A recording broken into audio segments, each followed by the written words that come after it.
안녕하세요, 최 팀장입니다. 오늘 영상은 판결문이나 또는 금전 소비대차 계약에 의한 공정증서가 있을 경우에 채권을 이제 회수를 하기 위해서 채무자의 재산에 대해서 강제 집행하는 수단이 여러 가지가 있습니다.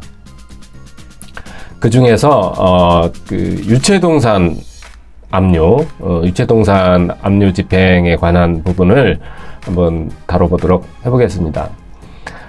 유체동산 압류라는 것은 이제 우리가 통상적으로 집에 채무자의 이제 거주지에 있는 살림살이, 딱지 붙인다고 이제 통상적으로 많이 알고 있죠. 얘기도 이제 그렇게 얘기를 많이 하고요.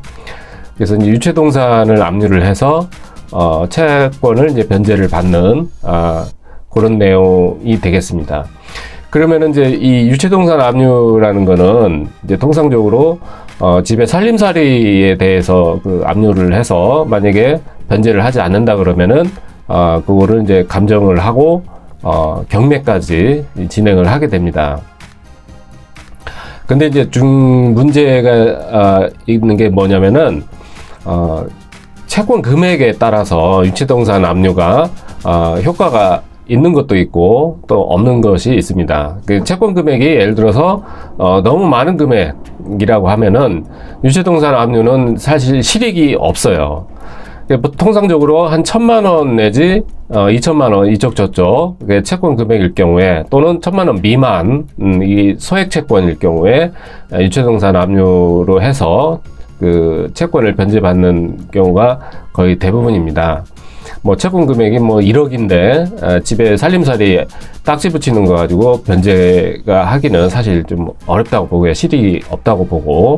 왜 그러냐면은 우리가 보통 이제 일반 가정집에 살림살이를 예를 들어서 한번 말씀을 드려보겠습니다. 아주 재벌 집안이 아닌 이상은 일반 가정집에 있는 살림살이 뻔하지 않습니까? TV, 냉장고, 그 다음에 전자레인지 이런 이제 살림살이들이 거의 가격들이 고가는 아니기 때문에 통상적으로 이제 압류를 하고 나서 감정을 해보면은 많이 나와야 한 300만 원 이쪽 저쪽이 거의 대부분이에요. 물론 이제 거기에 피아노라든가 이런 이제 고가 이 살림이 있을 경우에는 예외가 되겠지만은 그게 아니라 그러면은 일반 일상생활에 중산층 정도의 가정에 있는 살림살이라고 하는 게 이제 통상적으로 뻔하지 않습니까? 그렇기 때문에 보통 감정하면은 500만 원 미만입니다. 500만 원 미만. 보통 한 300만 원 전후로 나오는 게 일반적이에요. 그렇다 그러면은, 유체동산을 채권자가 이제 강제 집행을 하기 위해서 이제 압류를 했을 경우에 진행 과정을 살펴보면은, 일단은 이제 법원에다가 유체동산 압류를 이제 강제 집행을 신청을 하겠죠. 그래서 법원에서 받아들여지게 되면은, 강제 집행하는 날짜가, 압류하는 날짜가 이제 결정이 되게 됩니다. 그러면은 이제 압류 당일날, 법원에서 집행관이 이제 나가는 거죠. 집행관이 채무자의 이제 거주지, 여기서 이제 거주지는 초본상 주소지를 통상적으로 얘기를 합니다. 그렇기 때문에 이제 강제 집행 하기 전에 초본상 주소를 확인을 해서 같이 이제 초본도 법원에 이제 서류로서 제출을 하게 됩니다. 그럼 이제 초본상 주소지로 집행관이 가서 압류를 이제 절차를 밟게 되는데, 여기서 이제 문제가 하나 있습니다. 예를 들어서 압류를 했어요. 압류를 해서 채무자가 변제를 해버리면은 이제 유체동산 압류는 해지를 한다든가 이렇게 해서 이제 풀어주면 되는 건데, 만약에 이제 유체동산 압류를 했는데도 불구하고 채무자가 변제를 하지 않는 경우에는 결국에는 이제 감정 가액이 결정이 되고요. 딱지 붙인 살림살이에 대해서. 그러면 이제 감정가가 나오고 감정가에 따라서 이제 경매까지 가게 됩니다. 살림살이 이제 경매를 하는 거죠. 자, 요때 통상적으로는 이제 유체동산을 경매를 해서 낙찰을 받는 업자들이 이제 통상적으로 관여를 하게 돼요. 근데 이제 이 업자들한테 낙찰이 되기 전에 우선 변제권이라는 게 있습니다. 예를 들어서 집에 이제 부부가 있는데 남편이 예를 들어서 채무자예요. 그럼 이제 살림살이를 예를 들어 딱지를 붙이면은 그 배우자한테 먼저 그 낙찰받을 우선권이 주어지게 됩니다. 우선권이.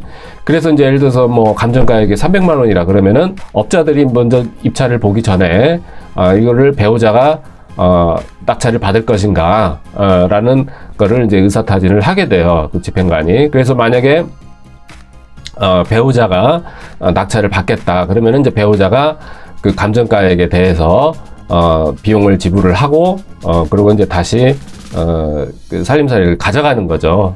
그거를. 자, 그렇게 해서 이제 그 유체동산 압류는 집행이 끝나게 됩니다. 만약에 이제 배우자가 받지 않는다 그러면은 그 다른 업자들이 와서 이제 그 입찰을 보게 되는 거죠. 그래서 이제 그 현장에서 결정이 됩니다. 입찰을 보게 되면은.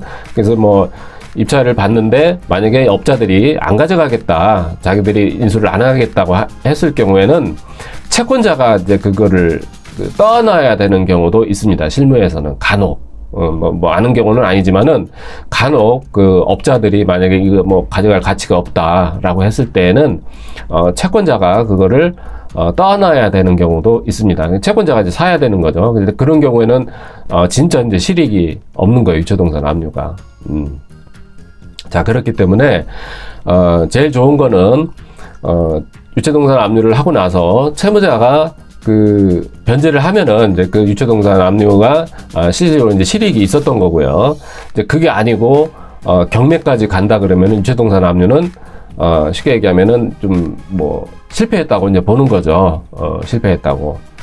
그렇기 때문에 이 유체동산 압류는 그 채권 금액이 너무 고액이라든가 이랬을 경우에는 크게 실익이 없어요. 없고 보통 1,000만 원 전후, 1,000만 원 미만 이런 채권일 경우에 유체동산 압류가 실질적으로 이제 실익이 있습니다.